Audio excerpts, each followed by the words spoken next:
Di dalam hadis yang sangat panjang di Sahih Muslim, Rasulullah SAW bercerita bagaimana pengalamannya dibawa oleh malaikat Jibril dan malaikat Malik mengarungi atau melintasi wilayah kehidupan alam dunia, tembus menuju ke alam barzakh. Rasulullah melihat pemandangan-pemandangan. Makanya kata beliau dalam hadis pertama tadi, aku belum pernah menyaksikan ada pemandangan yang lebih mengerikan, yang lebih menakutkan, melebihi pemandangan alam kubur.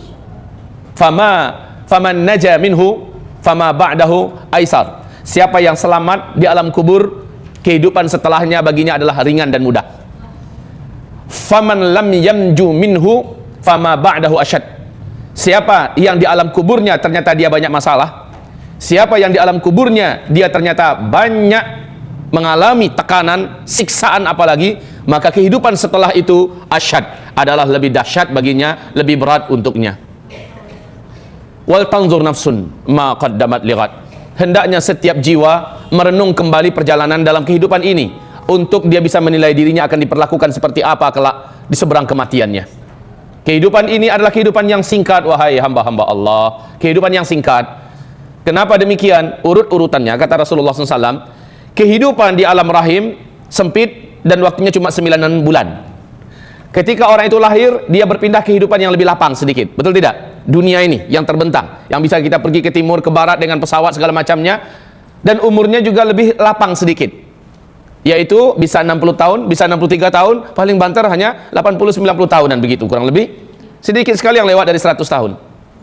Lalu setelah itu dia mati. Kehidupan yang dia hadapi setelah kematian itu jauh lebih panjang, dan ke alamnya jauh lebih luas dan lapang. Makin kesini makin mengembang. Nanti setelah tiupan sangkakala yang kedua, ya, setelah kiamat terjadi, di tiupan sangkakala pertama, kemudian manusia, jin, seluruh binatang, langit dan bumi sirna.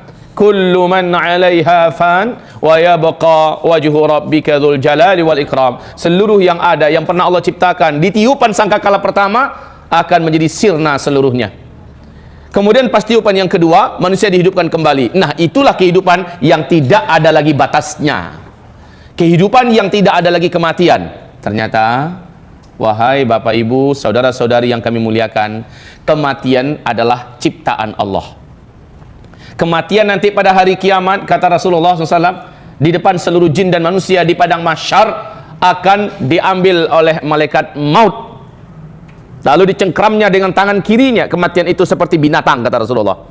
Jadi Allah menjadikan kematian itu diibaratkan seperti sebuah binatang.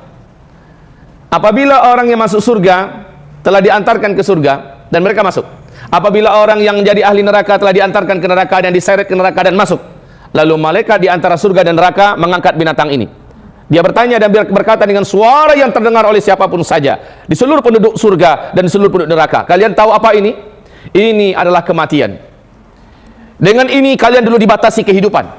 Dengan ini kalian dulu berujung dengan kematian. Ini adalah kematian. Maka malaikat ini langsung menyembelih kematian itu di depan seluruh penduduk surga yang ada di surga. Oleh penduduk neraka yang ada di neraka bisa menyaksikannya. Maka setelah dia sembelih kematian itu, malaikat berkata, khuludun khulud lal maut. Sekarang kehidupan kekal, tidak ada kematian. Orang-orang yang hidup di dalam surga ragu, jangan-jangan hidup saya berakhir lalu berakhirlah kesenangan ini. Tidak perlu lagi kamu mengkhawatirkan. Kamu kekal di dalam surga, kekal. Hari demi hari yang kamu jalani di dalam surga lebih sempurna dan lebih enak daripada hari sebelumnya. Bertambah waktu ke depan, bertambah indah, bertambah enak, bertambah lezat, bertambah nyaman, bertambah bahagia di dalam surga. Dan kesedihan juga adalah makhluk. Itu pun dibuang dan dimatikan oleh Allah. Tidak ada lagi kesedihan. Tidak ada sakit yang dalam surga. Sementara yang di neraka, mereka berharap mudah-mudahan ada ujung dari kehidupan dalam neraka, yaitu kematian. Tapi setelah dia lihat kematian disembelih oleh malaikat maut, bahwa kematian sudah tidak ada, bertambah jadi putus asanya ahli neraka. Gimana? Kalau seandainya bisa bunuh diri mati, mah enak, ya kan? Dalam neraka bunuh diri mati, ya enak, lepas dari neraka. Ini malah nggak bisa mati. Ya Rabb, ibadallah, ma'asyiral muslimin, apakah kehidupan yang sebentar saja di kehidupan dunia ini berhasil melenakan dan melalaikan kita, rugi Bapak Ibu, rugi hanya gara-gara uang yang tidak seberapa, emas yang tidak seberapa, menjadikan kita menipu, mencuri, merampok, membunuh, melakukan kezaliman, menjadikan kita melakukan berbagai macam perbuatan riba dan segala macamnya. La haula wala quwata illa billah. Ibarallah ma'asyiral muslimin wal muslimat. Pembahasan kita terakhir di Masjid Al-Bina dulu saya ingat, yaitu tentang perjalanan roh, dan ini sudah selesai. Perjalanan roh, bagaimana dia dicabut dan seterusnya. Kemudian kita menceritakan tentang pengalaman Nabi, apa yang beliau saksikan di alam kubur, bahwa pemandangan yang ada di alam kubur kontras habis dengan pemandangan yang ada di Malaul A'la. Malaul A'la adalah tempat rohnya orang-orang beriman, orang-orang soleh, dibawa membumbung ke langit, disimpan di sana. Di mana? Di salah satu di antara taman-taman surga. Sehingga Rasulullah bersabda, sesungguhnya kuburan itu untuk orang beriman adalah raudhah mir riyadil jannah, satu taman di antara taman-taman tempat transit kita loh Pak. Orang beriman tempat transitnya menjelang sangkakala pertama ditiup, yaitu di taman surga. Belum masuk, baru sebatas tamannya doang, ya, belum masuk lagi ke surga, karena masuk surganya ntar habis tiupan yang kedua, ya, kita dibangkitkan, urusan padang mahsyar selesai, kemudian kita digiring menuju ke titian. Apabila selamat di titian, kita nyampe di seberang, dibukakan pintu-pintu surga, masuk, baru setelah itu halal bagi kita masuk surga.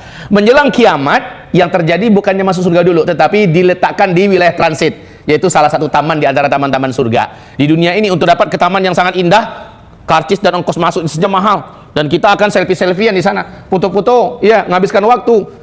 Sementara di sana sambil nunggu kiamat, subhanallah, angin surga, rumput surga, batang-batang surga, tumbuhan surga yang sifatnya taman-taman surga, mala ainun ra'at, mata enggak pernah menyaksikan ada yang seindah itu di dunia, wala udhunun sami'at, telinga juga enggak pernah dengar, dalam sejarah kisah khayalan dongeng pun enggak akan sampai, wala khatara ala qalbin bashar. Sampai kapan? Sampai menunggu sangkakala pertama ditiup.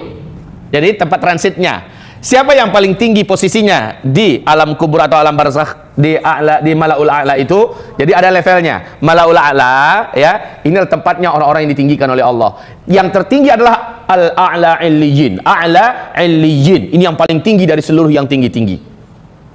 Saya rasa, saya yakin Bapak Ibu semua sepakat dengan saya. Nggak perlulah harus di A'la Illiyin. Pokoknya di Malaul A'la aja udah nyaman dah. Bener nggak? Amin ya Rabb. Amin ya Rabb. Semoga nanti kita bisa ketemu di sana. Ya Allah ya Rabb, ya Rabb. Dan mereka yang di sana itu Bapak Ibu tahu, persis di kehidupan dunia ini bisa saling bual-bual. Kalau bahasa orang Malaysia berbual-bual, ngobrol-ngobrol, cerita-cerita. Bu, Ibu dulu tinggal di mana di dunia? Oh, saya di sudutnya Sunda, sebelah sana. Ya, Pak, Bapak tinggal dulu di mana? Saat itu Bapak Ibu yang kami muliakan, halal bagi kita untuk berbicara tentang masa lalu di kehidupan dunia.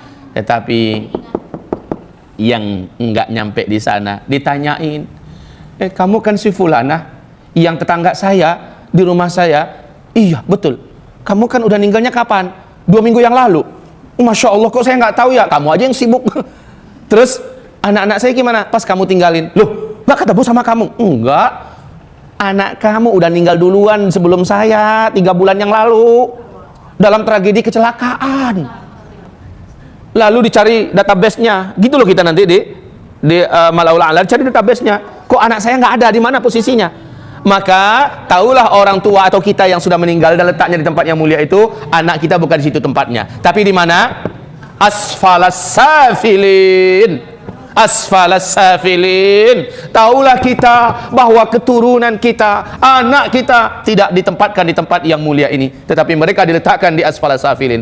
Kata Syekh Islam Ibn Taimiyah, asfalas safilin adalah suatu tempat yang paling rendah, paling panas, paling sempit, paling menyesakkan dan penuh siksaan, di dalam perut bumi letaknya. Enggak di langit. Kalau di langit itulah dia tadi Malaul A'la. Kalau di bawah disebut dengan sijjin. Wa ma adraka ma sijjin. Lanjut. Kitabun marqum. Orang-orang yang disijin, dipenjara di dalam perut bumi, mereka disiksa. Mereka disiksa sambil menunggu kiamat. Model siksaannya inilah yang Nabi Muhammad pernah diajak oleh malaikat Jibril dengan malaikat Malik jalan-jalan ke alam barzakh. Yang dikasih lihat adalah pemandangan serem itu.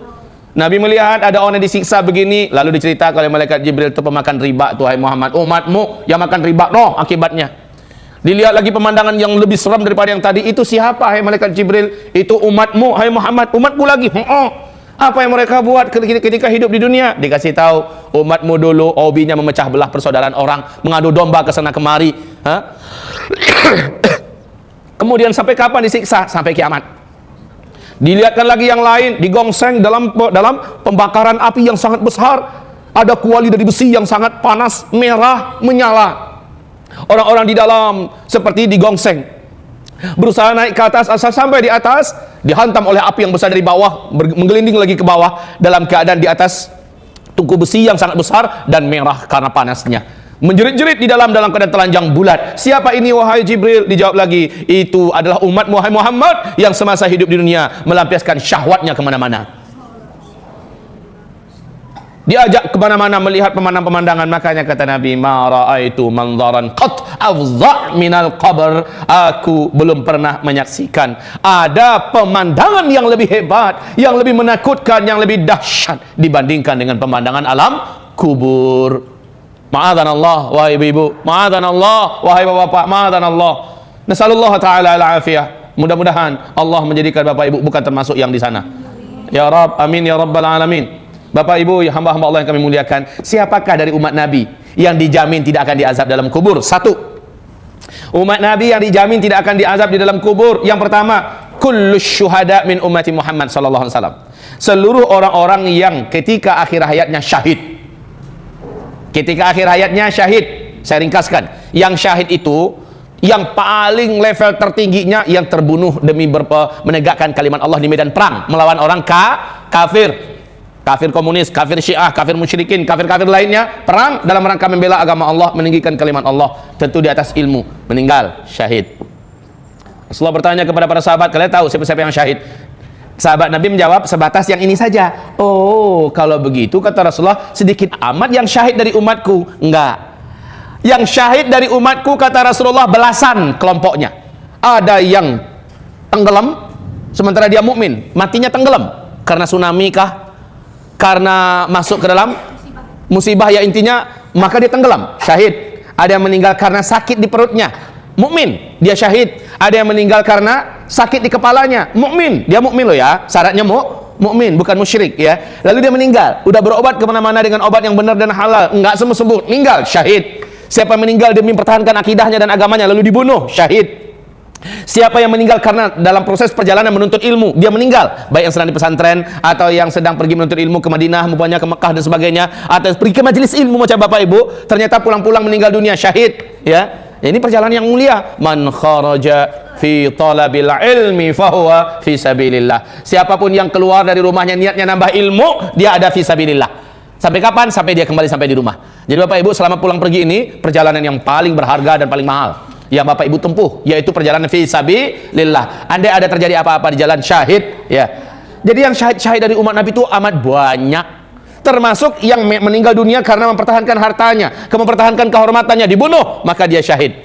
Siapa yang meninggal dunia kata Rasulullah sallallahu alaihi wasallam dalam keadaan dibakar atau terbakar, bukan membakar diri ya, maka mereka seluruhnya adalah syahid. Ini yang pertama, mereka bebas dari azab kubur.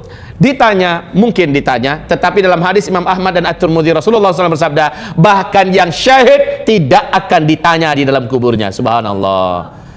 Cuma masalahnya kita kan nggak bisa menentukan kita bisa syahid atau tidak. Ini masalah kita. Bapak Ibu yang kami muliakan, kalau begitu maka biasakan diri kita ada di atas kebiasaan-kebiasaan yang mulia, di mana jika seseorang meninggal dunia, umumnya kata Nabi kita, seseorang hanya akan meninggal di atas kebiasaan apa yang biasa dia buat.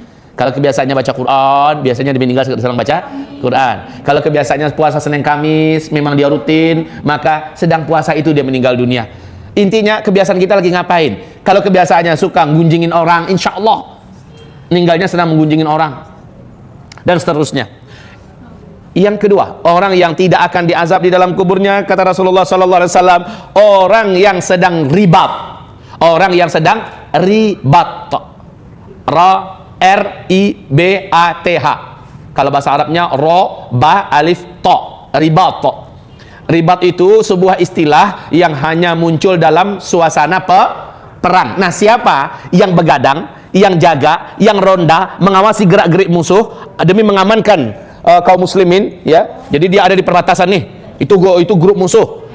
Iya, ini sementara ini adalah perkampungan muslim, para mujahidin umpamanya. Dia di sini menjadi ronda, ya, jadi intel mata-mata ya. Lalu ternyata dia terbunuh, maka dia diharamkan untuk diazab dalam kubur. Haram. Suatu ketika Nabi Muhammad SAW melihat para sahabat-sahabatnya enggan menyelenggarakan jenazah seseorang yang memang terkenal banyak buat dosa. Nyentuh pun nggak mau sahabat, udah ninggal, tapi nggak ada yang mau mandiin, nggak ada yang mau mengapani, tidak ada yang mau menyolatkan apalagi, ya, apalagi mengantarkan ke pusara, ke pemakaman. Rasulullah datang, ada apa? Kenapa kalian tidak menyelenggarakan jenazah orang ini? Bukankah dia muslim? Benar ya Rasulullah, dia muslim. Terus kenapa tidak kalian segera selenggarakan? Ya Rasulullah, selama hidup yang kami kenal orang ini dosa yang dia buat, dosa dan dosa. Hampir-hampir kami tidak pernah melihat dia di antara ahli kesolehan. Di masjid mana pernah ya Rasul? Puasa kami nggak dengar dia tuh orang puasa. Dia hanya mengandalkan asyhadu an la ilaha illallah asyhadu anna muhammadar rasulullah. Tapi ya Rasulullah, dosa ini dia buat, dosa itu dia buat, dosa itu dia buat. Semua dosa yang dalam Islam dia buat. Kata Rasulullah bertanya, ada nggak di antara kalian sekali aja jadilah pernah melihat dia melakukan suatu amal soleh setelah dia masuk Islam? Salah seorang sahabat angkat tangan, saya tahu ya Rasulullah. Apa kata Rasul? Dia dengan saya pernah dulu ronda, jaga-jaga, dalam bahasa hadis kami sama-sama satu malam ribat bareng. Ribat, bukan ribat ya, ribat. Kami pernah ribat bareng. Mendengarkan itu, spontan Nabi Muhammad SAW segera dibukanya, ya, langsung dia sing-singkan, ya. Dia menyelenggarakan, melihat Rasulullah menyelenggarakan, yang lain pada nimbrung, sampai Rasulullah ikut mengantarkan jenazah ini sampai ke liang lahatnya. Di situ Rasulullah berkata, ashabuka yaz'um annaka min ahlin nar. Seluruh saudara-saudara, seluruh sahabat-sahabatmu bersaksi dan mereka menuduh engkau adalah ahli neraka. Wa ana ashhad annaka min ahlil jannah. Sementara kata Rasul, saya bersaksi engkau adalah ahli surga. Dahsyatnya ya, ribat ini dahsyat. Ribat ini dahsyat. Indonesia sebentar lagi nih. Mau nggak mau Pak, Indonesia bentar lagi. Bapak ikut ribat doang lah, udah mentep. Jangan diminta-minta, penyakit jangan diminta-minta. Tapi kalau sudah terjadi jangan sempat lari. Ya, ribat sebentar lagi akan banyak peluang-peluangnya di ujung dari Sabang sampai Merauke. Setiap provinsi se-Indonesia akan ramai ada ribat. Kalau 98 itu bukan ribat loh Pak.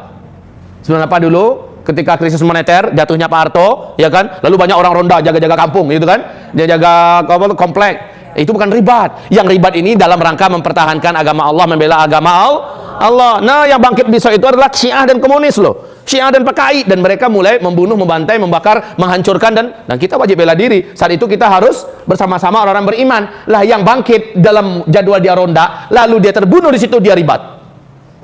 Ini cuma peluangnya buat laki-laki. Perempuan, ibu mau ribat? Mau. Bu, peluang ibu untuk ribat ada. Ibu bakar semangat suaminya. Mas, kamu berangkat Mas. Aku bersama orang-orang beriman yang lain di sini. Kami akan menjaga diri kami. Ya, Mas berangkat. Selama Mas ibu, suami ibu ikut ribat, pahalanya mengalir sepenuh dia dapat. Allahu Akbar. Ya, kalau dia berjihad, dapat pahala seberapa banyaknya, dijamin ibu dapat semuanya. Tapi jangan ibu pegang kaki suami kita. Mas, jangan tinggalkan aku. Nggak dapat apa-apa Bu. Kalau ternyata dia jadi pergi, ibu nggak dapat apa-apa. Kenapa? Ibu tidak ikhlas. Bahkan ibu tidak rela dia pergi. Aku tinggal sama siapa Mas? Ya, nggak jadi dah. Jadi baik ibu semangatkan suaminya. Ibu semangatkan, Ustadz, kami udah nggak punya suami. Kami adalah GJI, Grup Janda Indonesia. Gimana Ustadz? Nggak apa-apa. Ada anaknya nggak yang laki-laki? Kasih semangat.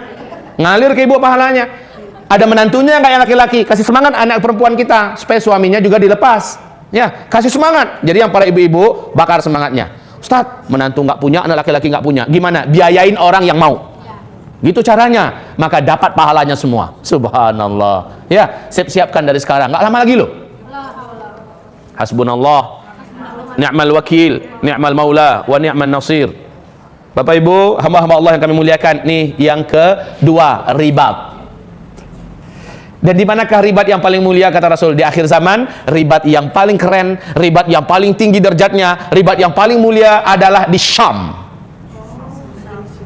Ya.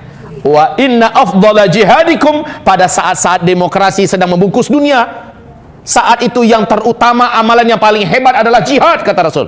Kan ada jihad pendidikan, ada jihad dakwah, ya, ada jihad ilmu, menuntut ilmu, ada jihad ekonomi, ada jihad macam-macam jihadnya. Tapi kata Rasulullah, dari seluruh jihad-jihad yang ada di masa itu, jihad yang paling mahal, jihad yang paling tinggi nilainya adalah jihad yang ada ribatnya, yang ada ribatnya. Ribat itu sebuah istilah yang hanya muncul di medan perang, Pak. Jadi jihad yang paling tinggi adalah jihad perang. Di situ ada istilah ribat muncul. Dan ribat yang paling hebat, ribat yang paling tinggi dan mulia posisinya adalah di negeri Syam. Syam, Syria, Palestina, Yordania, Lebanon. Sekarang dari seluruh Syam, jihad yang paling hebat nanti dan paling tinggi ribatnya adalah di Askalan. Askalan itu sebuah kota di tepi pantai di Palestina. Ini Askalan. Taib. Ini tentang masalah ribat. Yang kedua, yang ketiga dari apa? Yang ketiga dari orang yang dibebaskan dari azab kubur. Yang ketiga, Rasulullah SAW sebutkan adalah siapapun umat Nabi yang mukmin, mukminah, mukmin loh ya, mukmin mukminah, bukan muslim. Karena belum tentu seluruh muslim adalah mukmin. Setiap mukmin pasti muslim. No, banyak muslim tapi milih Ahok. Muslim tuh, ya, tapi mukmin nggak akan milih, jelas. Nah, Bapak Ibu yang kami muliakan, di sini, subhanallah, Bapak Ibu yang kami muliakan, orang yang mukmin mukminah meninggalnya hari Jumat. Meninggalnya hari Jumat. Ini hadis diriwayatkan oleh Imam Ahmad dan Imam At-Tirmidzi. Tapi ninggalnya nggak dibuat-buat loh ya. Kan ninggal dibuat-buat bisa, minum obat overdosis malam Jumat, mudah-mudahan besok pas subuh-subuh mulut kita ditemukan oleh keluarga udah berbusa. Ninggalnya judulnya hari Jumat. Enggak, kalau gitu namanya udah intihar, bunuh diri. Jadi ninggalnya memang Allah Subhanahu wa taala yang, Ustaz, bisa dipesan nggak sama Allah? Bisa. Ibu bisa request itu, Bu. Bisa Bapak pesan. Bapak tahu, Pak? Mayoritas para sahabat Nabi, coba baca sejarah, mayoritas para sahabat Nabi akhir hayatnya sesuai dengan pesanan yang dia minta pada Allah jauh-jauh hari sebelum itu. Ada yang minta ya Rob, ya, doa, memang doa, ya, doa. Asal lepas sholat dia doa, asal di tempat-tempat multazam, di tempat yang sangat makbul doa dia doa, di waktu-waktu yang makbul doa dia doa. Permintaannya ya Rob, hamba ingin meninggal nanti dalam keadaan, dalam keadaan seperti ini. Dia sebutkan loh, Bu, caranya. Kayak Utsman bin Affan radhiyallahu anhu minta pesan dia sama Allah, ya Rabb, hamba ingin meninggal dalam keadaan hamba sedang berpuasa sehingga hamba nanti berbuka di sisi Engkau. Hamba ingin meninggal ya Rabb ketika hamba sedang baca Quran, ya. Apa-apa ini, dan hamba ingin meninggal ya Rabb di tangan musuhmu. Ya, semuanya terjadi persis seperti yang diminta. Semua sahabat-sahabat Nabi mesen apa, caranya gimana, terjadi persis seperti itu. Ibu bisa mesen loh, Bu. Kalau ibu terasa serem rasanya dibelah badannya, terasa serem gitu kan, padahal meninggal itu sebentar loh, Bu. Coba aja nanti. Cuma hitungan beberapa detik doang. Ya, umpamanya nih, umpamanya Ibu, Bu, ceder ditembak jidat kita, tembus. Paling-paling Ibu merasakan beberapa detik saja. Habis itu Ibu sudah selesai. Dibakar juga, Bu, nggak sampai 1 menit. Ibu lihat ISIS yang melakukan bakar itu. Ada videonya Bapak tonton. Semoga Allah lindungi kita, semoga Allah selamatkan kita. Ya, dibakar, Bu. Itu hanya beberapa detik saja, kemudian dia menjadi kaku dan mati. Sebentar saja, selama saraf-saraf ini sudah hangus semua, mati dah. Ya, artinya kematian itu tidak lama. Coba aja nyemplung ke kolam, kasih besi yang berat di kaki kita, ikat tangannya juga supaya nggak bisa muncul. Hanya beberapa menit aja, beberapa detik saja, Bu, meninggal. Ngapain juga dicoba yang kayak gitu? Maksud saya itu begini, Bapak Ibu, kematian itu hanya sebentar, ya. Kematian itu hanya sebentar. Bapak pesan saja sesuainya seperti apa. Ya Rob, hamba ingin meninggal ketika sedang perang lawan PKI di Indonesia. Ya Allah, hamba sudah membunuh mereka dan terakhir mereka membunuh hamba di medan perang, tapi tidak melalui siksaan mereka. Bisa diminta loh gitu. Ya, Ibu juga, ya Rob, hamba tidak ingin sampai terjatuh ke tangan musuh-musuhmu, lalu hamba mereka permalukan, hamba mereka hinakan. Ya Rob, hamba ingin dalam keadaan ingin membela diri, hamba terbunuh di situ. Sehingga enak kan, daripada kayak di Belgrad. daripada kayak di beberapa penjara di mana, di Irak contohnya, diperkosa giliran 100 orang memperkosa satu wanita sehari, besok juga gantian lagi, mana tentara yang bisa perkosa dia terus. Ya Allah, hinanya diri. Coba Bu minta kepada Allah dari sekarang, ya Rabb lindungi hamba biar lebih bagus, kita bela diri, meninggal langsung, kemudian kita langsung masuk surga, kan begitu, masuk ke taman surga. Kematian itu cuma sebentar kok.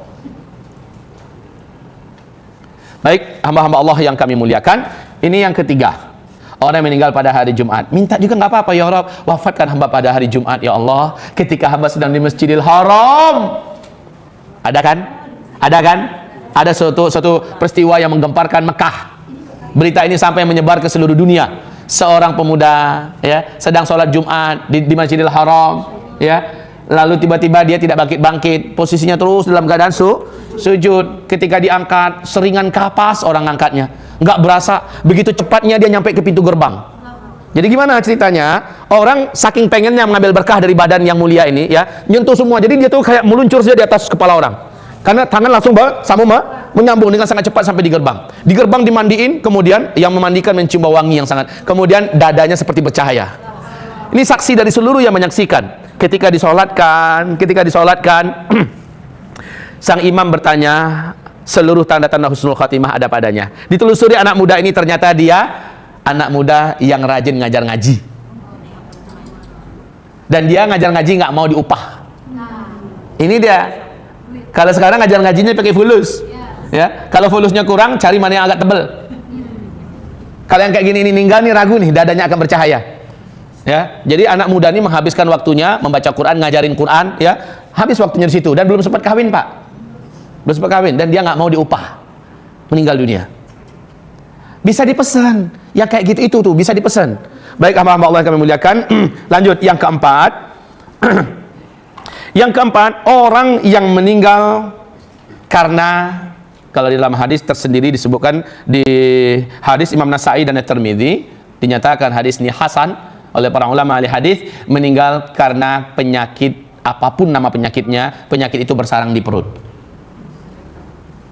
Kanker rahim kah namanya, apakah prostat, apakah apa semacamnya yang di sini. Nah, apabila dia meninggal dunia, dia mukmin. Apa kata Rasulullah SAW? Tidak ada satupun orang mukmin yang meninggal dunia karena penyakit perut yang menyerangnya. Syaratnya, orang ini wajib dah cari obat. Wajib sudah sakit tapi dibiarin aja. Sakit perut, sakit. Berobat yuk, mas sakit nggak mau. Kenapa? Saya mau syahid. Nggak boleh. Berobat itu hukumnya wajib. Ya, kalau setelah berobat maksimal masih meninggal dunia karena penyakit itu, fahuwa syahid. Man mata min batan fahuwa syahid. Ya, balik lagi ke kajian kita yang awal-awal tadi. Ibarat Allah yang kami muliakan, ini tipe-tipe dan kelompok manusia yang tidak akan diazab di alam kubur. Baik, hamba-hamba Allah yang kami muliakan, sampai kapan kita menanti di padang mahsyar? Maaf, ini belum cerita padang mahsyar ya, masih dunia terbentang ya, masih dunia ada. Sampai kapan? Sampai malaikat Israfil meniup sangkakala yang pertama. Sementara bapak dan ibu ketahuan sudah oleh bapak dan ibu tempat bapak ibu di mana. Bapak ibu mau tahu kapan ibu bisa tahu tempat ibu bapak ibu di mana kalau sudah meninggal? Saya udah nyampaikan loh ini. Ketahuannya oleh bapak dan ibu saat akan sakaratul maut. Cuma sayang bapak nggak bisa cerita sama orang lain, ibu nggak bisa cerita sama orang lain. Apa? Setiap yang akan meninggal diizinkan Allah, tidak gaib, dilepaskan oleh Allah, lalu dia melihat langsung pemandangan dalam di situ ada gerbang surga, gerbang istana yang indah dalam surga. Di gerbang itu tertulis owner, pemilik tempat ini adalah namanya, nama Ibu Fatimah, nama Ibu Khadijah, nama Ibu Aisyah, nama Ibu Siti Fadilah. Silahkan, sudah ada namanya. Bapak juga begitu. Dan itu kita lihat waktu kita akan meninggal dunia. Ya, ini sudah saya uraikan dulu. Cuma Bapak Ibu nggak bisa cerita sama yang masih hidup, sama yang akan ngelepas kita. Nak, coba lihat tuh, Papa ngelihat ada pemandangan surga, nggak bisa kita lihat. Itu gunanya apa dikasih lihat oleh Allah? Ternyata Rasulullah mengatakan dikasih lihat ke kita agar kita tidak mencengkram jasad. Ruh kita ini tidak mencengkram jasad, sehingga ruh ini mau terbang ke sana, sehingga dia melepaskan semua ikatannya. Inilah rahasia kenapa malaikat maut itu mencabut nyawa orang yang beriman itu ringan, kayak mencabut rambut dari tepung, ya, lunak amat. Dan dibacakan ayat oleh malaikat maut, ya ayyatuhan nafsul mutmainnah irji'i ila rabbiki radiyatan mardiyah fadkhuli fi ibadi wadkhuli jannati. Ditarik perlahan. Roh juga nafsu banget ngelihat tempatnya yang udah tersedia, lalu melepaskan semua pegangan dan cengkramannya. Beda dengan orang munafik yang berpihak kepada penista Quran. Beda dengan orang munafik yang berpihak demi kekuasaan dan jabatan, walaupun Islam diinjak-injak, ulama difitnah, dan dia tetap berpihak ke kelompok yang menghina ini. Maka mereka-mereka ini matinya nanti dalam keadaan dipanggil dengan bentakan, ya ayyatuhan nafsul khabithah, hai jiwa yang kotor, hai jiwa yang keruh, yang menjijikkan, keluar kamu. Sementara jiwa nggak mau keluar, roh nggak mau lepas. Lish, limada, kenapa? Karena saat itu nafas dan roh diizinkan Allah melihat pemandangan neraka. Di situ ada tempatnya. Di situ ada ruangan penyiksaan yang di depan pintu gerbang penyiksaan itu tertulis namanya. Ini adalah tempat si fulan yang kurang ajar. Si fulan pembela si anu. Si fulan adalah si anu, ya. Maka dia menyaksikan tempatnya. Roh nggak mau keluar. Akhirnya nafas dan roh ini mencengkram seluruh kisi-kisi, seluruh mili demi mili daripada tubuhnya dan jasadnya. Ini yang menjadikan kematiannya berat. Kematian orang kafir, orang musyrik, orang munafik, orang fajir, orang fasik berat. Kematian para ahli zina, pemakan riba berat. Kematian para pengadu domba berat. Orang-orang zalim kematiannya berat. Yauma taral mujrimina fi sakaratil maut. Pada hari engkau lihat orang-orang pendosa dalam sakaratul maut, dipukul wajah mereka, jidat mereka dihantam, perut mereka, lambung mereka. Malaikat maut berkata, ukhruji, keluarkan nyawa kamu, keluar. Bapak Ibu yang kami muliakan, kematian ini sudah kita jelaskan. Sekarang kita sudah tahu. Lalu ngapain? Roh sudah tahu oleh kita, ternyata dia ada di taman, salah satu taman surga, roh yang beriman. Sementara roh yang kafir, yang fasik, yang munafik ada di asfalas safilin. Oke, sekarang kita menceritakan tentang proses kehancuran alam semesta. Proses kehancuran alam semesta. Urut-urutannya saya sudah sampaikan. Siapa tahu masih ada yang membawa di antara ibu. Ini kan ada poster kecil, ya. Ada poster kecil, waktu itu ada di kitab ini masing-masing. Nah, di poster ini adalah perjalanan hidup manusia. Perjalanan hidup manusia mulai dari alam dunia. Nih alam dunia. Mukmin kafir menembus alam barzakh, tembus masuk ke alam kubur. Ini adalah alam barzakh, di mana arwah yang sudah nyampe di sini sedetik pun dia tidak bisa lihat-lihat, berkomunikasi dengan yang ada di sini. Apapun caranya tidak akan pernah bisa. Jadi sebuah pembodohan dan memang kebatilan yang mengatakan ada ilmu pemanggil roh. Yang benar itu yang datang adalah jin dan setan yang menjelma dalam wujud manusia yang dulu pernah hidup buat mengelabui yang masih hidup. Ya, setelah ada di sini nggak ada itu si manis jembatan Ancol, si anu dalam keadaan hamil lalu diperkosa kemudian dibunuh lalu dia gentayangan, ya macam-macam itu dibodoh-bodohin, ya. Nah, kaum muslimin setelah nyampe di sini mereka menunggu sangkakala ditiup, ya. Nah, peristiwa demi peristiwa saya sudah sampaikan. Peristiwa tanda besar kiamat ada 10. Satu, ringkasnya saja nih, ringkasnya saja. Satu, dukhon. Yang kedua, Dajjal lepas. Yang ketiga, Nabi Isa turun, Dajjal dibunuh. Yang keempat, Ya'juj Ma'juj bebas, ya. Kemudian Ya'juj Ma'juj dihabisi oleh Allah serentak di muka bumi ini. Ya, 10 tanda besar kiamat. Mana kiamat tidak akan terjadi sampai yang 10 ini muncul dulu. Yang pertama kalau sudah muncul, yang lain menyusul dengan sangat cepat, waktunya dekat-dekat, nggak pakai jarak, nggak pakai jauh. Ya, saya ulangi, Dukhon, Dajjal, Nabi Isa, Ya'juj dan Ma'juj. Kemudian bumi memasuki masa-masa aman, di mana bumi langsung dipimpin oleh khilafah Islamiyah, keturunan kandung Nabi Muhammad Al-Mahdi. Disitulah terjadi tanda besar kiamat yang kelima. Matahari terbit dari sebelah barat. Betul-betul fisik matahari. Langsung menyusul tak lama kemudian yang keenam, keluarnya binatang raksasa di tiga tempat dari dalam perut bumi. Allah menceritakan ini dalam surat An-Naml, ya, ayat 82, yaitu Dabatul Ardi. Binatang ini keluar. Kemunculan yang ketiga yang terakhir adalah di kota Mekah. Dari dalam perut bumi kota Mekah dia muncul. Oke, binatang ini juga kembali tenggelam dan hilang sama sekali. Tanda besar kiamat yang ketujuh, bertiup angin sejuk nan wangi dari negeri Yaman. Seluruh orang yang kenal dan beriman dengan Allah meninggal dunia serentak.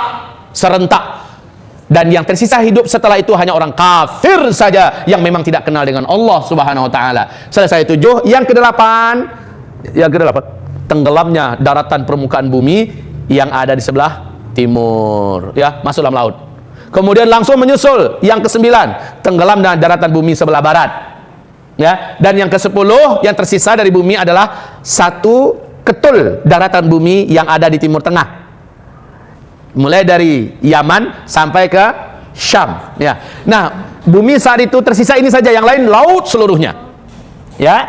Kemudian dari sana, dari Yaman keluar api raksasa setinggi-tinggi bukit dan gunung. Ini tanda yang ke-10, ya. Seluruh orang yang tinggal di Jazirah Arab lari menuju ke negeri Syam. Sampainya mereka di negeri Syam, semuanya barulah malaikat Israfil meniup sangkakala yang pertama. Ibarat ma'asyiral muslimin, apa yang terjadi dengan sangkakala yang pertama ini? Allah Subhanahu wa taala menceritakan. Saya ringkaskan saja. Mungkin kalau saya bacakan dalil dan ayat hadis segala macamnya terlalu panjang, Bapak Ibu. Ringkasannya begini.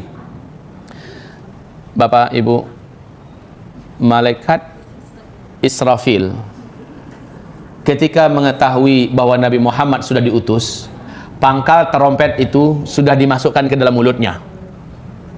Kemudian kata Rasulullah, kedua bola matanya tiap sebentar melirik ke bawah arasy Allah, menunggu aba-aba kapan ini ditiup. Ternyata saat dia dapat instruksi untuk ditiup, langsunglah dia meniup. Akibat tiupannya ini, kata Rasulullah sallallahu alaihi wasallam, seluruh sendi-sendi alam semesta hancur sehingga seluruh alam semesta menjadi lemah. Langit menjadi lemah, bumi menjadi lemah, matahari menjadi lemah, bintang-bintang dan seluruh tata surya menjadi lemah. Lalu mereka akan bertabrakan antara satu dengan yang lain. Kaum muslimin yang kami muliakan, kondisi ini menjadikan beberapa pemandangan berikut ini pasti akan disaksikan oleh orang yang hidup ketika itu. Maka Nabi mengatakan, seburuk-buruk orang yang pernah hidup di bumi adalah orang yang nanti langsung menyaksikan kejadian kiamat. Apa yang terjadi? Lihat di dalam Al-Quran, Allah berfirman di surat Al-Haqqah, surat yang ke-69 di ayat 13 sampai 14. فَإِذَا نُفِخَ فِي الصُّورِ نَفْخَةٌ وَاحِدَةٌ وَحُمِلَتِ الْأَرْضُ وَالْجِبَالُ فَدُكَّتَا دَكَّةً وَاحِدَةً. Saat tiupan sangkakala pertama ditiup, bumi langsung berbenturan dengan yang lain-lainnya. Akar-akar gunung lepas, akar-akar gunung lepas, lalu menghantam kembali bumi ini. Gunung-gunung di mana lepas menghantam bumi ini. Mereka saling bertabrakan antara satu dengan yang lain. Manusia ketika itu seperti anai-anai yang berterbangan. Manusia yang ada seperti anai-anai yang berterbangan. Gunung-gunung seperti kapas yang ditiup. Gimana kapas yang ditiup? Ada, kebayang deh kapas yang ditiup, ya. Seperti itulah keadaan gunung-gunung. Tadi bersihin. Bapak Ibu yang kami muliakan, kondisi ketika itu. Kemudian apalagi pemandangan yang akan dilihat? Seluruh air laut akan melalap daratan bumi yang tersisa. Wa idzal biharu fujirat, dan apabila seluruh laut fujirat. Tsunami yang pernah terbesar di alam ini sejak bumi terkembang adalah tsunami Nabi Nuh. Berapa ketinggiannya? Berapa? Ya setinggi gunung. Coba deh disebutkan secara ilmiah berapa? Di Al-Bidayah wan Nihayah oleh Al-Hafiz Ibnu Katsir dijelaskan tingginya tsunami Nabi Nuh 5.000 meter. Ya, pertanyaannya dari mana sih munculnya itu air laut? Jawabannya adalah entah. Kita nggak tahu dari mana tuh munculnya air. Kok bisa setinggi itu? Lalu disembunyikan kemana? Nggak usah dibahas deh. Pokoknya imani saja itu sudah Allah lakukan. Sebagaimana Allah menjelang munculnya Dajjal sanggup menyembunyikan air. Entah kemana hilangnya itu air. Betul tidak? Sampai-sampai air tidak ada yang turun dari langit, air yang ada di daratan bumi mengering di mana-mana, dan sekarang sudah mulai menunjukkan ada indikasi ke arah itu. Nah, Bapak Ibu, Allah Maha Kuasa. Baik, air laut saat itu tumpah, mau lari kemana? Mau lari kemana? Pemandangan berikutnya, ini ketika bunyi trompet itu ya ditiupkan. Ketika bunyi trompet itu ditiupkan, seluruh wanita yang sedang menyusui saking faza'nya, faza' itu tahu? Faza' kayak burung nih, burung merpati lagi makan-makan rame-rame dengan kawan-kawannya, makan biji-bijian yang kita serakkan. Tiba-tiba kita lemparkan mercon yang meledak. Mercon itu bunyinya membuat mereka serabutan, nggak karu-karuan kemana-mana. Betul tidak? Maka wanita yang sedang menyusui pun akan langsung mencampakkan bayinya dan putang-panting tak kemana lari. Ada yang nabrak pohon, ada yang nabrak dinding, pokoknya lari tak kemana. Dia nggak sadar kalau dia tadi itu sedang menyusui. Subhanallah pemandangan ketika itu. Kemudian langit terbelah. wansyaqqatis samaa'u fahiya yawma idzin wahiyah. Langit menjadi terbelah. Ketika itu langit sangatlah rapuh dan lemah. Kalau sekarang langit kokoh, Bapak, ya. Nanti langit menjadi rapuh dan lemah. Was-samawatu matwiyatun biyaminih. Seluruh lapisan langit yang 7 digulung oleh Allah. Digulung oleh Allah dengan tangannya. Digulung oleh Allah dengan tangannya. Sementara bumi Allah genggam dengan tangan yang lain. Lalu Allah berfirman ketika itu, Ainal jabbarun, ainal mutakabbirun, anal malik. Mana dulu para penjahat-penjahat yang sombong dengan kekuasaannya, yang sok dengan pangkatnya, yang merasa kaya? Mana yang sombong-sombong? Ainal mutakabbirun, anal malik. Sayalah raja di raja. Ketika seluruhnya telah dibinasakan, ketika itu Bapak Ibu, tidak ada satu pun yang tersisa. Kullu man 'alaiha fan. Seluruh yang ada di alam semesta ini Allah jadikan fana. Wa yabqa wajhu rabbika dzul jalal wal ikram. Yang abadi hanya satu saja, Allah Azza wa Jalla. Ada makhluk yang masih hidup ketika itu? Ada. Siapa makhluk yang masih hidup? 1, malaikat maut, ini masih hidup. 2, iblis masih hidup. 3, malaikat Israfil masih hidup. Hai malaikat maut, matiin tuh Israfil. Israfil dimatikan. Sakitnya luar biasa, jeritannya, Masya Allah. Kalaulah masih ada manusia yang hidup, mati langsung manusia mendengar jeritan kematian ini. Setelah malaikat Israfil dibunuh, dimatikan, karena memang seluruh yang bernyawa ketika kiamat wajib musnah semuanya. Lalu iblis, Allah Subhanahu wa taala berfirman, iblis, janjiku kepadamu telah aku tepati. Seluruh makhluk yang ada telah aku musnahkan. Sekarang yang tersisa engkau. Hai malaikat maut, cabut nyawanya. Iblis masih berusaha melarikan diri. Kemanapun dia lari, malaikat maut memiliki kemampuan yang gak ada apa-apanya iblis. Udah nunggu malaikat maut di sana. Mau kemana coy? Kemana saja lari, ditunggu, akhirnya dicabut. Begitu juga kata Rasulullah, jeritan kematian iblis ini sangat mengerikan. Selanjutnya Allah lah yang mematikan malaikat maut. Allah lah yang mematikan malaikat maut. Ketika Allah matikan malaikat maut, apa jeritan malaikat maut? Berkata, aduhai kiranya begini berat kematian itu, begini menyakitkannya. Kalau aku tahu, pasti aku akan berlembut-lembut dulu dalam mengambil. Iya, sakit Pak. Malaikat maut pun yang sebenarnya begitu perkasa, tidak ada makhluk yang lebih perkasa melainkan malaikat maut. Semuanya mampus di tangan malaikat maut. Ya. Sekarang malaikat maut dimatiin tuh oleh Allah Subhanahu wa taala. Selesai. Apa kata Rasulullah sallallahu alaihi wasallam? Bumi, langit dan semua isinya telah tidak ada. Senyap, senyap, senyap, senyap. Berapa lama? Arba'in ma bainan nafkhatain, antara dua tiupan. Tiupan pertama dengan tiupan kedua ada masa arba'un. Ada masa, kata Rasulullah, arba'un. Apa arti arba'un? 40. Qal Rasulullah SAW berkata, arba'una yauman, qala abait. Qala arba'una syahran, qala abait. Qala arba'una sanatan, qala abait. Enggak tahu 40 hari kah, 40 minggu kah, 40 bulan kah, 40 tahun kah, enggak tahu. Pokoknya 40, informasinya gitu kata Rasulullah sallallahu alaihi wasallam. Qal thumma yunazzilullahu minas sama'i ma'an. Makhluk yang paling pertama Allah ciptakan adalah siapa? Siapa?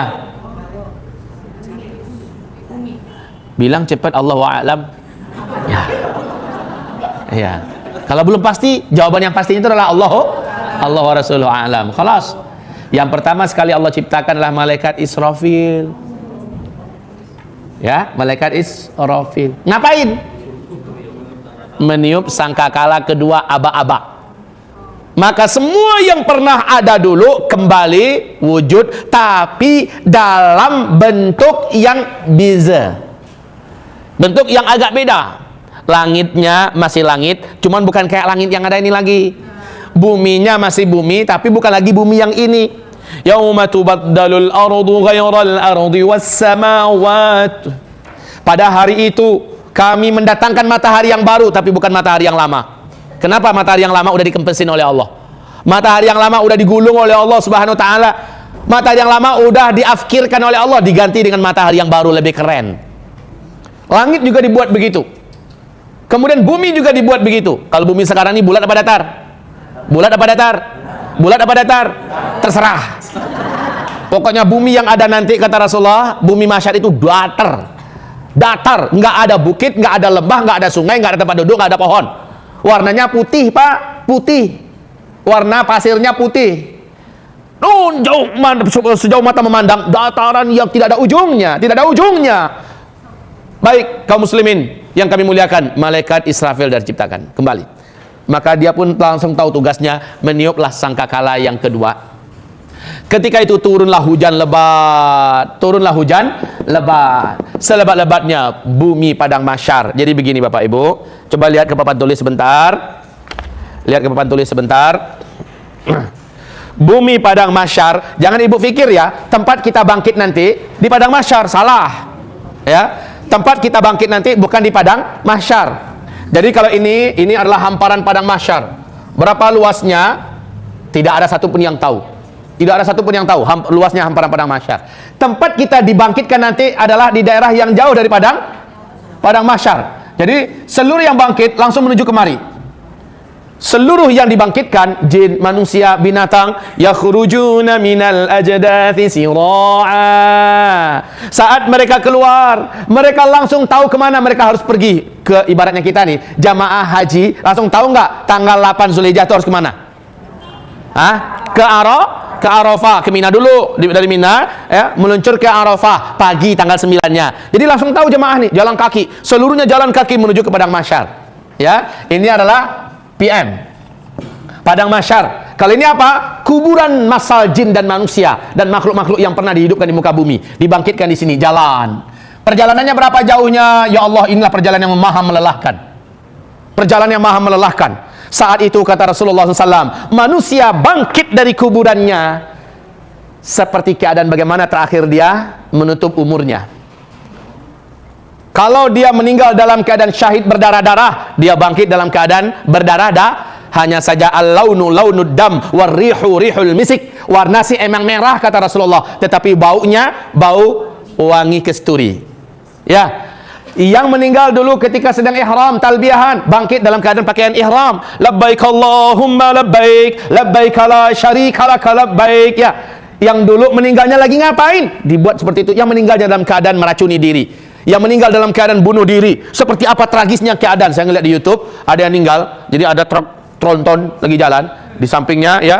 Tronton itu agak melambat karena lampu merah kan. Pas trontonnya mulai jalan, dia masukkan kepalanya ke bawah tronton. Pecah ya, pecah. Lah ya kayak gini nih, bangkit dalam keadaan seperti itu kondisinya. Kepalanya pecah. Bapak Ibu yang kami muliakan, bagaimana orang dulu meninggal, seperti itu dia kembali dibangkitkan. Maka pilihlah cara meninggal yang benar. Hamba-hamba Allah yang kami muliakan, perjalanan di sini. Nah, orang pada telanjang bulat, nggak ada berkhitan, nggak pakai alas kaki. Di dunia ini kalau nggak pakai alas kaki kita, waduh sengsaranya minta ampun, panas, ya, aspal luar biasa panasnya. Waduh, saya pernah deh jalan dari hotel, dari Masjidil Haram ke hotel, sendal saya hilang di Haram. Ya, jalan Bu, panas terik waktu itu. Lantainya itu belum yang putih yang sekarang nih, masih yang warna apa? Yang panasnya itu, Masya Allah, loncat-loncat saya Bapak Ibu, loncat-loncat. Bapak Ibu yang kami muliakan, ini bayangkan, matahari itu hanya qadra mail, hanya 1 mil. Dikasih jarak hanya 1 mil. Masya Allah. Bunda Aisyah gelisah dia. Ya Rasulullah, ada apa? Qalat, ar-rajulu wal mar'ah tub'atsu uratan ghurlan. Dibangkitkan dalam keadaan telanjang bulat. Auratnya saling nampak dong ya Rasulullah. Nanti laki-laki nafsu ngeliat wanita, yang wanita juga selera ngeliat laki-laki gimana? Apa kata Rasulullah? Ya Aisyah, al-amru yawma idzin ashad min ay yanzura ba'dhum aurata ba'd. Ketika itu hai Aisyah, orang nggak peduli lagi dengan aurat. Saking menegangkannya kondisi, saking menakutkannya keadaan, nggak peduli sama aurat. Mau secakep langit apapun, orang udah gak peduli dengan aurat, karena pemandangan jauh lebih mengerikan yang akan mereka hadapi. Ketakutan menyelimuti seluruh isi dada manusia. Orang yang bangkit dari kubur dan langsung dikasih pakaian, yang pertama sekali adalah Nabi Ibrahim alaihi salam. Inilah yang paling pertama diberi pakaian oleh Allah subhanahu wa ta'ala. Sementara umat Nabi nanti, umat Nabi yang muslim, bukan yang mukmin ya, umat Nabi yang muslim ini kan ada yang munafikinnya, ada yang ahli maksiat ini, ahli maksiat itu, segala macamnya kan. Yang munafikin ini dibangkitkan dalam keadaan 10 keadaan. Ada yang dibangkitkan dalam keadaan dipaksa memakai jubah dari ter yang mendidih. Ada yang dibangkitkan dalam keadaan kepalanya kepala binatang, kepala ular, kepala babi, kepala monyet, kepala anjing, ya, sesuai dengan perangainya dulu di dunia. Muslim si muslim, tapi perangainya perangai babi, ngerusak sana kemari, ya, nggarap harta orang, makan harta orang. Ini perangai babi kan, monyet kan gitu perangainya tuh. Bapak Ibu yang kami muliakan, ada yang dibangkitkan oleh Allah Subhanahu wa taala sementara lidahnya membusuk dan lidah itu menjulur sampai ke pusarnya. Bau busuknya membuat orang-orang sekitarnya muntah-muntah. Dan komunitas ini lidahnya manjang semua. Siapa ini? Ini para penghibah, ini para pemfitnah, ini para pengadu domba. Hati-hati Bapak Ibu. 10 keadaan. Muadz bin Jabal bertanya pada Rasulullah, ya Rasulullah, ini di waktu dibangkitkan itu ya. Jadi ada yang dibangkitkan dalam keadaan nungging, jalan dengan tangan, kakinya ke atas. Semua manusia yang satu kelompok dengan mereka kayak gitu semuanya. Macam-macam, Bu. Maka Muadz bertanya, ya Rasulullah, seperti apa sebenarnya keadaan manusia dibangkitkan berkelompok-kelompok nanti? Apa kata Rasulullah? Muadz, laqad sa'alta an syai'in 'azim. Pertanyaanmu sangat berat, Muadz. Saya rasa Bapak Ibu perlu membaca hadis itu. Kenapa manusia dibangkitkan dalam keadaan lidahnya panjang? Kenapa manusia dibangkitkan dipaksa menggunakan ter yang mendidih? Kenapa manusia dibangkitkan dalam keadaan kepalanya kepala binatang? Kenapa manusia dibangkitkan dalam keadaan berdarah-darah, bernanah? Kenapa manusia? Nah, seluruh keadaan ini bergantung pada apa yang dia buat di dunia. Apakah Bapak Ibu tidak gelisah? Jangan-jangan kita termasuk yang masih melakukan itu di dunia. Bisa jadi begitu enggak, Pak? Bisa jadi. Kewaspadaan kita dalam hal ini menjadi sebuah hal yang wajib dan mesti. Lanjut, setelah itu orang sudah tidak peduli dengan aurat ya. Orang sudah tidak peduli dengan aurat. Jin, setan pada saat itu dibangkitkan oleh Allah Subhanahu wa taala sudah berwujud dan sudah kasar badannya. Bisa kita tempeleng. Bisa kita tempeleng, Pak. Mau bapak belurin gara-gara kamu ya. Bisa. Hamba-hamba Allah yang kami muliakan, toh dalam Al-Quran banyak Allah menceritakan bagaimana kesalnya manusia nanti kepada setan. Nah, nanti iblis membela komunitas jin dan setan. Ente jangan sembarangan ya nuduh kami sepenuhnya. Enggak pun ada kami, kalian punya potensi untuk sesat, kata iblis di dalam surat Ibrahim. Enggak ada kami, kalian bisa sesat. Tanpa kami pun kalian sudah punya potensi untuk sesat. Kenapa kita bisa sesat, Pak? Kenapa iblis nanti ngamuk di hadapan Allah mau membela diri dan komunitasnya? Kenapa dia ngamuk? Karena manusia terlalu banyak menyalahkannya nanti pada hari kiamat.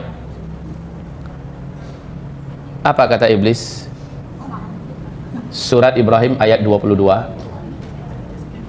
Jangan kalian nyalahkan saya.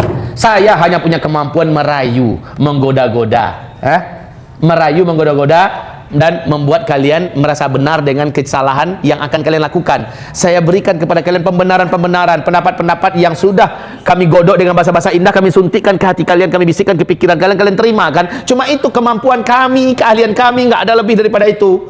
Walumu anfusakum, salahkan nafsu kamu sendiri, nafsu kamu, nafsu. Dan ini Pak, ada di diri kita. Nafsu ini nggak mempan di ruqyah. Kalau setan bisa babak belur di ruqyah, betul tidak? Jin bisa kapok dengan ruqyah. Hatta jin ifrit pun bisa di ruqyah insya Allah. Tapi kalau nafsu nggak mempan di ruqyah, lumu anfusakum, salahkan nafsu-nafsu kamu sendiri. Lihat bulan Ramadan, setan-setan diikatkan, kata Rasulullah, diikatkan, wa suffidatis syayatin, ya kan? Seluruh setan-setan diikat, tapi masih banyak nggak orang di luar melakukan berbagai macam maksiat, dosa ini, dosa itu. Kenapa? Setannya kan udah diikat. Yang diikat mah setan, tapi nafsunya diikat kagak? Puasalah cara untuk mengikatnya. Puasalah cara untuk melunak dan menjinakkannya. Ibarallah ma'asyiral muslimin wal muslimat. Lanjut di padang mahsyar. Belum ya, belum pada mahsyar nih, masih di situ. Ada satu rombongan yang dapat keistimewaan. Rombongan ini mereka-mereka yang baru saja bangkit, langsung ditutup seluruh auratnya dengan jubah kemuliaan. Diberikan kepadanya seluruh tanda-tanda kemuliaan, kehormatan. Ya, siapakah mereka? Mereka adalah umatku yang akan masuk surga tanpa hisab. Kalau orang semuanya ngumpul di padang mahsyar, kelompok ini enggak, cuma numpang lewat doang. Dia nggak akan dihisab di padang mahsyar, kagak bakalan ditanya itu harta ente dapat daripada mana, ente pergikan kemana, tidak akan ditanya sama sekali. Ya, ilmu ente tidak akan ditanya. Orang-orang ini jumlahnya udah dibatasin oleh Rasulullah. Rasulullah menceritakan, pertama sih cuma 70.000 orang. Lalu aku berdoa nanti di padang mahsyar agar Allah tambah. Lalu Allah menambahkan, ya, menjadi 4.900.000. Ya, lalu aku berdoa lagi, Allah tambahkan lagi. Kata Rasulullah SAW, ya, Allah tambahkan lagi 3 kali cidukan. Nggak tahu nih, nggak ngerti saya 3 kali cidukan itu apakah 3 kali lipat dari 4.900.000 atau bagaimana. Pokoknya fahtu salatah hasayat. Setelah itu Allah berkata, "Hai Muhammad, nggak ada lagi minta tambah ya, cukup." Jadi orang kayak gini nih, pas kita bangkit dari kubur langsung dimasukkan ke kendaraan khusus.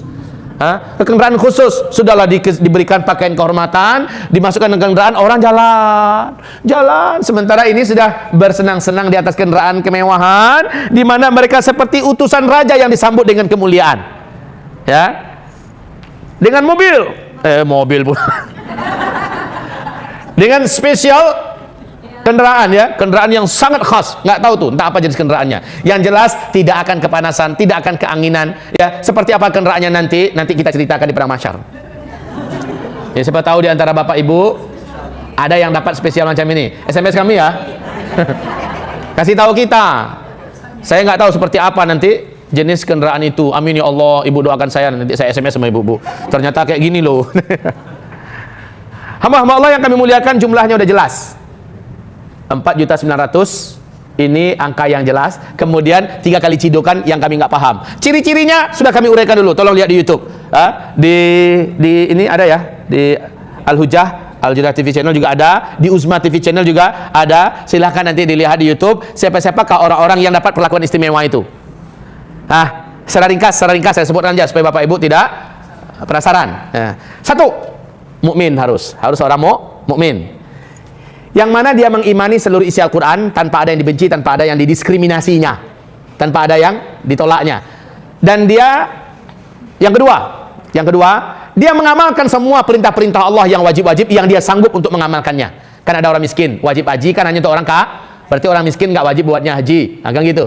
Baik, yang kedua. Yang ketiga, orangnya yaitu yang mengetahui amalan-amalan sunnah dan dia istiqomah mengerjakan amalan itu. Kalau kita banyaknya tahu tapi banyak yang belum mengerjakan, betul apa betul? Iya. Jadi udah masuk apa belum kelompok ini? Udah jujur aja deh. Ya. Jadi dia tahu amalan sunnah apa, lalu dia mencintai amalan itu dan dia istiqomah mengerjakannya. Tahajud walaupun cuma duha, walaupun hanya witir, dia kerjakan. Duha, dia tahu keutamaan duha walaupun hanya 2 rakaat, pokoknya tetap dia kerjakan. Ini minta maaf nih, bukan berarti saya mengatakan, saya tadi kan pas masuk ke sini kiblat saya tadi kan. Ibu-ibu teriak. Ustaz. Saya pikir ada ular atau ada apa kan. Rupanya ke sana kiblatnya. Nah, ini adabnya masuk masjid itu, nggak boleh langsung duduk di sini, nggak boleh langsung duduk di bawah, ya kan? Adabnya adalah tahiyatul masjid. Nabi sedang khutbah aja, lagi asasinya khutbah, masuk sahabat, ya, langsung duduk dengarkan khutbah Nabi. Nabi langsung tegur, ente udah sholat belum 2 rakaat? Belum ya Rasul. Qum fasalli, bangkit kamu, ya, sholat dulu 2 rakaat baru duduk. Itu adabnya. Ya, jadi tahu amalan sunnah dan kita kerjakan dan istiqomah mengerjakannya. Apa-apa yang sunnah, Pak, ya, kerjakan. Sedikit nggak apa-apa, yang penting rutin. Ahabbul a'mal indallahi adwamuha wa in qalla. Yang paling Allah sukai dari amalan anak-anak cucu Adam adalah yang paling rutin, yang paling continue dia buat walaupun sedikit. Nggak apa-apa kita nyumbang 100.000 sehari, yang penting rutin. Ya. Ya, kalau seandainya 1 juta kebanyakan, 100.000 nggak apa-apa sehari. Ustaz, kelas kami cuma 1.000 sehari karena memang penghasilan kami hanya 50.000, 100.000 satu hari. Ya khalas. Yang penting tiap hari rutin, gitu ya. Begitulah hamba-hamba Allah yang lain juga begitu. Baik. Terus apa lagi? Yang keempat, dia tahu yang makruh-makruh. Dia tahu yang makruh-makruh. Siapa yang tahu ini? Yang rajin ngaji tentunya. Yang rajin membaca, yang rajin memburu ilmu. Dia tahu yang makruh-makruh, mulai dari perkataan yang makruh apa-apa saja, perbuatan yang makruh apa-apa saja, sifat yang makruh apa-apa saja, makanan yang makruh apa-apa saja. Selama ini yang kita katakan makruh seolah-olah berkaitan dengan makanan saja. Jengkol itu makruh. Durian itu makruh, seolah ke makanan aja. Yang makruh itu ada juga perbuatan yang makruh. Ya, contohnya apa? Mancing, habiskan waktu mancing, nanti tak dapat ikan, lepasin lah, bukan, lepasin lagi, ngabisin waktu. Yang kayak gitu tuh contohnya tuh. Ska, ngabiskan waktu, ya kan? Walaupun sebagian ulama mengatakan ini adalah haram dan sebagainya. Baik Bapak Ibu, nonton sinetron, tanggaplah kayak gitu-gitu aja dulu. Jadi ada perbuatan, ada perkataan yang makruh. Ngapain tuh perkataan-perkataan yang makruh? Ngalur ngidur cerita tentang hal-hal yang tidak bermanfaat, tidak berguna. Baik Bapak Ibu. Kemudian ada yang sifatnya yang makruh. Ada sifatnya yang makruh. Yang umpamanya pas ngeliat orang tuh, ngapain gitu-gitu? Maaf ini antara dia dengan monkey mirip. Baik Bapak Ibu yang kami muliakan. Nah, yang keempat, yang makruh-makruh ini dia nggak mau sama sekali buat. Kalaupun ada dia buat, cepat dia istighfar dan dia tidak mau lagi mengulangi, seolah-olah dia anggap itu sebagai dosa yang serius. Ini yang keempat. Kira-kira memenuhi syarat gitu belum kita ini? Baru 4 loh. Udah memenuhi syarat belum? Udah tahu diri aja deh. Tapi memungkinkan nggak kalau kita mempunyai tekad? Ini bukan hal yang mustahil loh ya. Yang kelima ini dari hadis, yaitu tidak percaya dengan yang namanya sial. Nama pembawa sial, angka pembawa sial, hari sial, arah rumah sial, atau apa-apa yang ada unsur-unsur sialnya, dia nggak percaya sama sekali ini tanda-tanda sial. Burung gagak hitam berbunyi tengah malam, ayam jantan berkokok jam 12 malam, tandanya sial dan segala macamnya. Nggak percaya. Ya, dia tolak itu semua. Oke, yang keenam, dia tidak mau meminta dirinya agar diruqyah. Meminta agar dirinya diruqyah. Tapi ruqyah bukan haram loh. Ada ruqyah yang syar'iyah. Cuma kalau dia minta diruqyah gimana? Macam saya sendiri Bapak Ibu, saya tidak jarang-jarang minta agar diruqyah oleh istri saya, diruqyah oleh anak-anak saya. Ayo nak, tolong ruqyah papa, ya. Mereka meruqyah, istri saya meruqyah. Bukankah ruqyah bisa dilakukan untuk diri sendiri? Ya bisa. Yang sebaiknya itu kan kadang-kadang ada orang yang nggak bisa meruqyah dirinya sendiri. Nah, ini bukan berarti orang ini nggak masuk surga loh. Hanya tidak masuk surga tanpa hisab. Kalau yang keenam ini dia miliki, yang 5 lainnya harus dia miliki juga dong. Kadang-kadang kan orang ngandalkan yang keenam doang, lalu perasaannya bisa masuk surga tanpa hisab. Kepedean itu namanya. Ya, terlalu pede. Hanya kadang-kadang nggak mau diruqyah, nggak mau minta ruqyah, lalu sudah merasa dirinya masuk surga tanpa Yang lain itu digabung dulu semuanya. 1, 2, 3, 4, 5 yang tadi. Ini baru yang 6. Dan yang terakhir ketujuh, tidak mau berobat dengan kai. Nggak mau berobat dengan kai. Kai itu adalah kalau zaman Nabi dulu besi yang dipanaskan untuk mengobati kudis, kurap, bisul, luka yang menganga segala macamnya. Karena itu termasuk pengobatan yang nyakitin. Ya. Kai. Kalau zaman sekarang dengan laser. Kalau dalam zaman sekarang kayak apa nama? Kemoterapi, ya, operasi, ya, ini termasuk jenis-jenis kai dan sebagainya. Bukan ini haram ya, ini jangan dikatakan haram ya. Bolehkah berobat dengan operasi? Kenapa tidak boleh? Bolehkah berobat kita dengan apa? Kemoterapi segala macamnya. Tetapi ini termasuk pengobatan yang menzalimi diri sendiri, betul apa tidak? Menzalimi. Dan orang-orang yang beriman nggak mau. Ini dia 7. Oke, dia akan mendapat perlakuan istimewa mulai dari dia dibangkitkan. Lalu dia melintas. Nah. Ini dia melintas. Oke, kita lupakan dulu orang yang istimewa ini. Bu, setelah Ibu mendengarkan ini uraian yang 7 tadi, kita kalau mempunyai tekad, memungkinkan nggak mengamalkan yang 7 ini? Memungkinkan. Berarti semua kita punya peluang. Semua kita punya peluang. Tidak ada yang tidak. Ustaz, kalau umur segini nih kami start bisa nggak? Kalau Ibu istiqomah, insya Allah bisa, Bu. Tolong, Bunda. Yang pertama apa tadi? Oh, daya ingatan tulisannya kuat ya. Yang udah tertulis, ilmunya udah terikat. Oke, dia mukmin. Mukminnya gimana tadi? Mengimani seluruh isi Al-Quran dan tuntunan Rasulullah Sallallahu Alaihi Wasallam. Yang kedua apa? Yang kedua? Yang wajib-wajib. Yang wajib-wajib, yang dia sanggup dia akan kerjakan. Yang haram-haram, nggak ada cerita kalau dia sanggup. Wajib tinggalkan semua. Kalau yang wajib sebatas kesanggupan. Yang haram wajib tinggalkan semua. Nggak ada pakai sebatas kesanggupan. Saya dulu berzina dalam seminggu 5 kali. Sekarang kesanggupan saya hanya 3 kali tinggalkan. Nggak gitu, memang total ditinggalkan. Ya, terus yang ketiga, yang sunnah-sunnah dikerjakan dengan istiqomah. Yang keempat, yang makruh-makruh benar-benar dia tinggalkan. Kalau sempat dikerjakan 1-2 kali, kemakan nih jengkol, enak nih. Makruh itu kan hukumnya kan boleh. Ya, saya kalau dihidangkan jengkol nih, kalau ternyata enak nih, saya kan tahu nih, melihat bentuknya tahu nih enak atau tidak. Saya cicipin enak, saya makan lagi. Ya, ntar urus yang lain. Pokoknya, tapi ini termasuk tipe orang yang tidak akan bisa masuk kelompok ini. Tapi kalau saya mau, kalau saya bertekad, mulai kapan saya bertekad nih? Nggak pengen tunggu-tunggu waktu, Pak. Mulai saat itu mulai dihitung oleh Allah. Semua sama. Tapi kan bukan hanya makanan doang loh, Bu ya.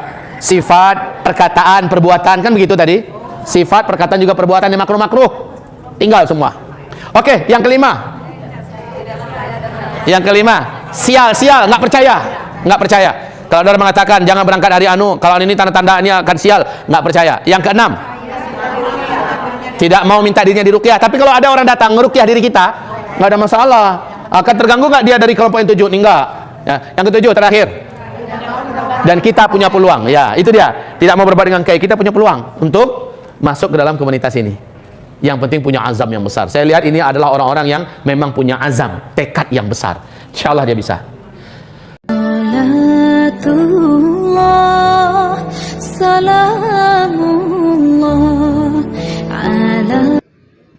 Assalamualaikum warahmatullahi wabarakatuh.